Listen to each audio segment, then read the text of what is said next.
श्री रविशंकर जी की शिक्षाओं के माध्यम से पैसे को समझना।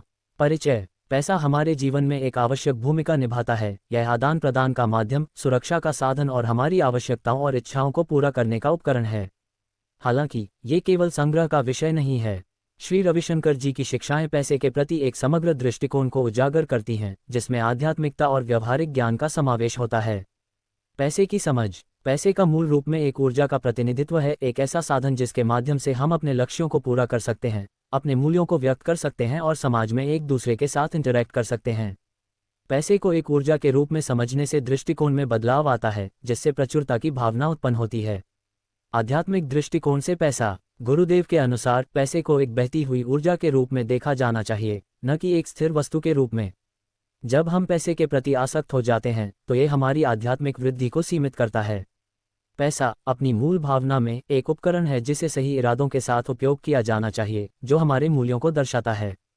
पैसे के प्रबंधन के व्यवहारिक पहलू। 1. कमाई, जुनून के साथ काम करना। आपका कार्य आपके जुनून और मूल्यों का अनुवाद होना चाहिए। जब हम वह करते हैं जो हमें पसंद है तो हम अधिक सफलता और संतोष प्राप्त करते हैं। 2. बचत। बचत और बजट का महत्व।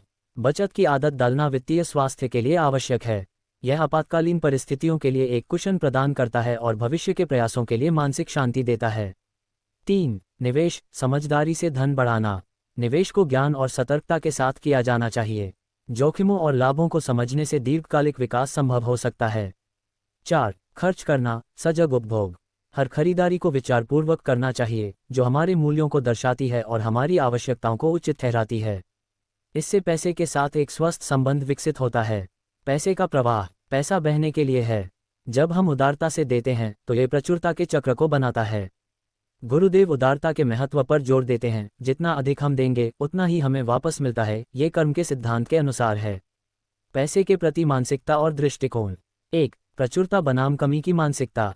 प्रचुरता की मानसिकता को अपनाने से हम उन चीज़ों के प्रति आभार व्यक्त कर सकते हैं जो हमारे पास हैं और पैसे के साथ एक सकारात्मक संबंध विकसित कर सकते हैं। 2. डर और नकारात्मकता से पार पाना। कई लोग वित्तीय सुरक्षा के बारे में डर रखते हैं। गुरुदेव ध्यान और आत्मचिंतन की प्रथा को अपनाने की सलाह देते हैं ताकि इन नकारात्मक विचारों पर काबू पाया जा सके। 3. आभार और संतोष का विकास। आभार व्यक्त करने से ध्यान केंद्रित होता है कि हमारी जीवन में क्या है जो हमारे अनुभव को समृद्ध करता है। गुरुदेव से शिक्षा। गुरुदेव अक्सर ऐसे अनुभव साझा करते हैं जो ये दर्शाते हैं कि धन केवल संचय के बारे में नहीं है, बल्कि जिम्मेदार प्रबंधन के बारे में भी है।